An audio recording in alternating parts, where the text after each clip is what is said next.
السلام عليكم ورحمة الله وبركاته ولا لا شرفت لا وصومالي ملكس جوجتان وكسور هذا برنامج كي نولا شرفتها أو إنكي صباح الخير إديكيشن حافظة هيس لندن وقت عادي هاي إنجورنا أو إكسايز كل سوبيني نبينا صلى الله عليه وسلم وحجر إن لنفسك عليك حق نفط هذا حق يقول هذا حق إذا سيه ولا الكي صومالي ولا شيء صومالي ملكس جوجتبه نفط هذا ودداله حق إذا سيه وانت في عنعن اكساي سوبي بيهنا بدسو وانagii ka hadlaynay caruurta qurban ku dhalnay xaquuqdooda inaan u soo celinay xaquuqdaas oo dayacnay oo duudsiinay marka xaquuqaha faraha badan oo caruurtan ay leeyihiin oo runtii aan aad iyo aad u dayacnay dadka qurbaha jooga hadaan nahay marka xaquuqda ugu dambeysay waxay ahayd maalgelintooda qodobka afraad oo maalgelintooda ku saabsan maanta halkaan kusoo gudbinaya walaalaha sharafta leh qiso yarayna waataa arrintan ayada oo runtii aad iyo aad u xanuun u badan marka walaalkay fadlan hadda videoyaashan kusoo gaaraan sii qaybi suulkana saar si ummadda soomaaliyeed u gaarta meel kastoo joogaan si wax aan ugu bedelno arrimahan aan wadno annaga waalid ahaan isaan u bedelno walaalaha sharafta leh saad garanaysaan caruurta waxay u baahan yihiin nafaqo caruurta waxay u baahan yihiin xanaanayn caruurta waxay u baahan yihiin ilaalin guud ay u baahan yihiin aad iyo aad marka hooyii aabba halkan London nugula nool ayaa runtii waxay ku heshiiyeen in mataqaanaa becsharo iyo business iyo adduun laga qabsado Soomaaliya marka hooyadii dawladda ay lacag ka qaadanaysay odigana waa shaqaynayay lacagtii baa la isku dardaray lacagtii baa la diray marka lacagtii markii la diray nin baa loo dhiibay ninka asaga runtii becsharo ku bilaabay becsharo waa balaaratay marka cabaar markay ka soo wareegtay ninka meeshaan aad buu u shaqayn jiray aad u shaqo badan buu ahaa gabadhan wixii caruurta lagu siiyay ka qabanaysay caruurta marka waxa laga soo gadan jiray meesha la yiraahdo Lidlka iyo Aldiga dukaamada meeshaan ugu raqiisan waa cid kasta waa taqaanaa marka runtii cunto aad iyo aad raqiis ayay gadaan marka waa sidoo war ilaa mataqaana muddo 10 sano ah beesharadu waa weynaatay marka waxay ku xisaabtamayeen caruurtan in meesha laga kaciyo dalka Soomaaliya la geeyo warkii oo kooban ninka asaga xagga joogay beesharada markay bilaabatay ninka meeshaan uu ka tagay nin Soomaali waa iska taqaanaa walaalaha sharafta leh damac baa galay markay xagga tagay beesharo fiican markuu arkay uu yironiyo gabadho meelahan ma ka guursaday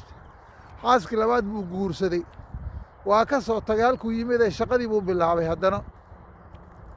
marka sidii shaqadu waxa loo waday leen balaanka meeshaan wuxuu caruurtan in laga kacay halkaan oo dalka Soomaaliya la geeyo qof kastoo dalka jooga og yahay caruurta meeshaan qurbaan in lagu dhiban yahay oo in dalka la geeyna ay muhiim tahay oo taageersanahay runtii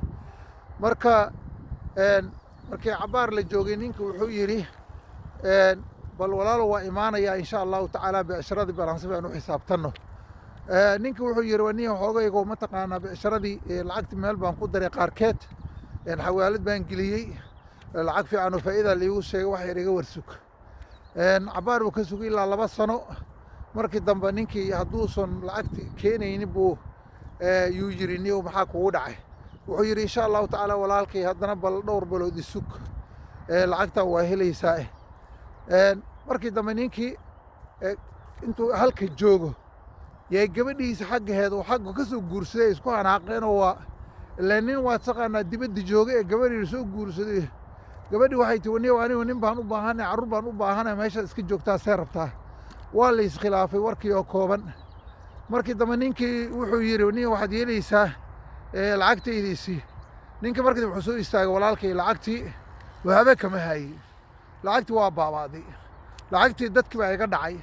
hal shilin ma hay walaalkayo ninkii waa yaabay waa dhakafaaray ala kulli xaal dacwi qayli buuqu galee nin Soomaali jooga maxad ka qaadaysaa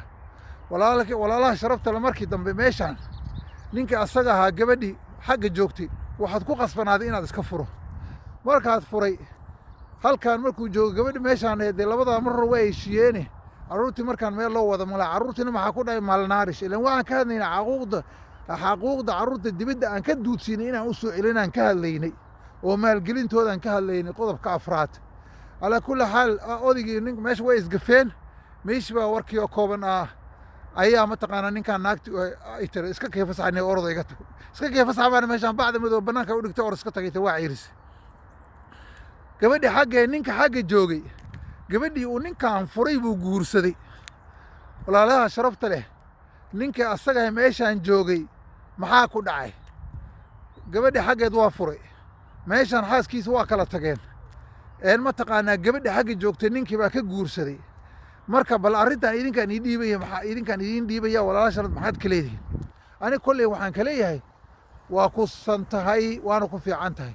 because Allah subxaanahu wa tacaala muxuu yidhi walaa tubadir tabdiira ina almubadiriina kaanuu ikhwaana shayaatiin yacni kuwa maalkooda isaga ciyaaro oo turtuuro shaydhaanay walaalo la yihiin because maalkan carruurtaa iska lahaa carruurtaa laga dhun qabtay maanta inuu wiilkaas ku baashaalo ana hadda arki lahay thank you very much aan dhihi lahay qof kastoo meeshaan jooga Soomaaliya waxaan leeyahay niyow maal haddaa dalka kuu jiro ama ay guri kuu jiraan carruurtan hadda hadday joogaan meeshaan ka kaxe u gee carruurtaadii maalkaada gacantaada ku qabso